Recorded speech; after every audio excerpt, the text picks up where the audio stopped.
হাইটটা যাওয়ার কোনো সুযোগ আমাদের নাই। অমুক ধরে একটা সারা সেটা ফেলাই দিয়ে নতুন একটা দিচ্ছি, এগুলো আমরা করতে দিচ্ছি, এই অবদান আমরা নিচ্ছি। এক গ্রাম থেকে আরেক গ্রামে যাওয়া যাচ্ছে না, জনপ্রতিনিধিদের কোনো ব্যবস্থা না নেওয়ার কারণে আমরা 30 জন স্বেচ্ছাশ্রমে সবার আগে বল দিয়ে টিম গঠন করে শুরু করছি। আজকে আমাদের প্রায় 106 জনের মতো সদস্যের সংখ্যা।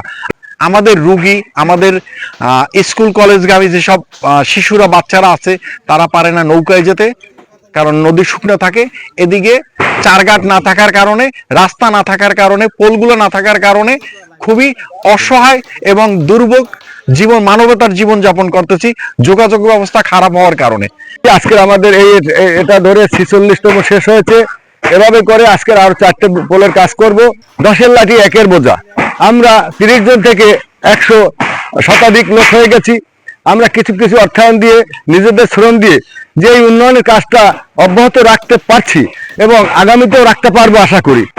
আজকে আমরা এই 46তম পুল করতেছি। সামনে আরো 4টা পুল আছে, ওই পুলগুলার করব এই চিন্তা চেতনায় আসছি। এটা অ্যাপ্রিশিয়েট করি যে না, খুবই ভালো উদ্যোগ।